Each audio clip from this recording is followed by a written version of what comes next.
Assalamualaikum warahmatullahi wabarakatuh. Perkenalkan, nama saya Nengdina Nahla, asal Kesatuan 11 Kehutanan 1. Pertama-tama puji syukur kepada kehadirat Allah Subhanahu wa taala yang telah memberikan rahmat dan hidayahnya sehingga saya bisa mempresentasikan hasil praktik kerja lapangan. Yang terhormat kepada orang-orang yang telah membantu menyukseskan kegiatan praktik kerja lapangan, saya ucapkan terima kasih. Di sini saya akan mempresentasikan pembibitan tanaman sengon atau Pharianthus falcataria. Yang pertama, latar belakang materi. Pembangunan kehutanan merupakan bagian dari pembangunan nasional, karena dari sektor kehutanan memberikan kontribusi besar bagi pelaksanaan pembangunan nasional. Fungsi dan manfaat yang dapat diperoleh dari sumber daya alam hutan telah memberikan peranan yang cukup besar dalam perolehan devisa negara, perluasan kesempatan kerja, kesempatan berusaha, pemerataan pembangunan, dan peningkatan kesejahteraan masyarakat dan kelestarian lingkungan. Dan adapun batasan masalah. Bagaimana teknik pembibitan tanaman sengon agar menghasilkan bibit yang berkualitas? Di sini pun ada prosedur pemecahan masalah. Dalam upaya menghasilkan bibit yang berkualitas, teknik budidaya tanaman sengon dilakukan dengan beberapa prosedur. Yang pertama, pembuatan lapangan persemaian, perlakuan pendahuluan, penaburan benih, pengadaan media sapi, pengisian media ke kantong polybag, penyapihan, pemeliharaan persemaian, seleksi bibit, pengerasan bibit. Jadi itu prosedur pemecahan masalah. Dan adapun landasan teori.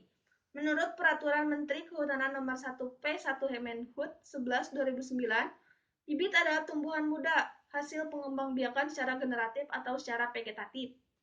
Pengembangbiakan secara generatif adalah pengembangbiakan dengan menggunakan biji, sedangkan pengembangbiakan secara generatif adalah pengembangbiakan dengan menggunakan bagian-bagian vegetatif dari tanaman. Selanjutnya, menurut Peraturan Menteri Kehutanan tersebut, yang dimaksud dengan pembibitan adalah suatu kegiatan untuk menghasilkan atau memproduksi bibit. Kegiatan pembibitan terdiri dari perencanaan pembangunan persemaian, penyemaian benih, penyapihan bibit, pemeliharaan bibit, pengepakan dan pengangkutan bibit, serta administrasi pembibitan. Dan adapun kegiatan persiapan lapangan, yaitu yang pertama, persiapan lahan, pembuatan bedengan, pembuatan media bedeng sapi, penaburan, overspin, pemeliharaan tanaman. Dan adapun perlakuan pendahuluan.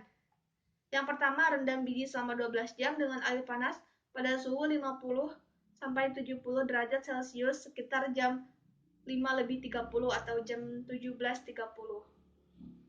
Fungsinya untuk memecah massa dormansi benih. Bilas dengan air bersih sampai benar-benar bersih sekitar jam 7 pagi. Tiriskan biji dan tutup dengan kain basah selama 24 jam. Biji yang sudah berkecambah harus langsung dipindahkan ke polybag dengan cara tunas akar.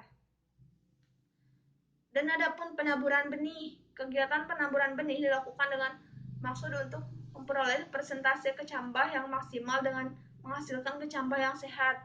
Kualitas kecambah ini akan mendukung terhadap pertumbuhan bibit tanaman. Kecambah yang baik akan menghasilkan bibit yang baik pula, dan hal ini akan membentuk tegakan yang berkualitas. Bahan dan alat yang perlu diperhatikan dalam kegiatan penaburan adalah 1. Benih, 2. Bedeng tabur atau bedeng kecambah, 3. Media tabur, campuran pasir dan tanah 1:1, peralatan penyiraman, tersedianya air yang cukup, dan sebagainya. Dan adapun pengadaan media sapi. Pengadaan media sapi secara umum yang sering digunakan dalam penyemaian tanaman secara antara lain topsoil, sekam, bokasi, pasir, ataupun kombinasi campuran media-media tersebut. Dan adapun pengisian media ke dalam polybag, yaitu pembuatan ayakan, mengayak tanah topsoil, mencampurkan topsoil dengan kompos, memasukkan media ke polybag, menyusun polybag ke dalam bedengan, mengisi bibit ke dalam polybag. Dan adapun penyapihan bibit. Penyapihan atau pemindahan bibit dilakukan pada pagi atau sore hari dengan melakukan solet sebagai alat bantu dan dilakukan dengan cara hati-hati. Bibit yang disapi adalah berkualitas baik, segar, dan bebas dari hama penyakit. Sebelumnya, bedeng tabur disiram terlebih dahulu agar media menjadi gembur sehingga memudahkan dalam pencabutan kecambah. Dan adapun pemeliharaan bibit, semai merupakan tanaman yang masih berada pada tahap pertumbuhan dan sangat peka terhadap kondisi lingkungan. Oleh karena itu, perlu dilakukan pemeliharaan yang baik guna menghasilkan bibit yang berkualitas. Kegiatan pemeliharaan yang dilakukan terhadap bibit dan persemaian adalah satu, penyiraman, penyiangan, penyulaman, pemupukan, pengendalian hama penyakit. Dan ada seleksi bibit. Seleksi dilakukan agar bibit dapat tumbuh dengan baik dan merata. Seleksi dilakukan 2 atau 3 kali, yaitu pada bulan awal penyapihan dan pada pertengahan dan terakhir pada saat bibit akan diangkat ke lapangan. Bibit yang tidak rata ketinggiannya dipisahkan, dikelompokkan sesuai dengan ketinggian, sedangkan yang bengkok dibuang. Dan ada pengerasan bibit. Bibit yang akan diangkut dikemas terlebih dahulu dan tidak ditumpuk. Ini sangat menentukan agar bibit terjaga kualitasnya sampai lokasi tanaman. Waktu mengangkut sebaiknya pagi atau sore hari, dan kesetibanya di lokasi harus langsung ditanam. Baik, mungkin itu saja yang bisa saya presentasikan. Kurang lebihnya mohon maaf ataupun ada kesalahan dalam pembacaan dan sebagainya. Saya mohon maaf sebanyak-banyaknya karena di sini saya masih belajar. Terima kasih. Assalamualaikum warahmatullahi wabarakatuh.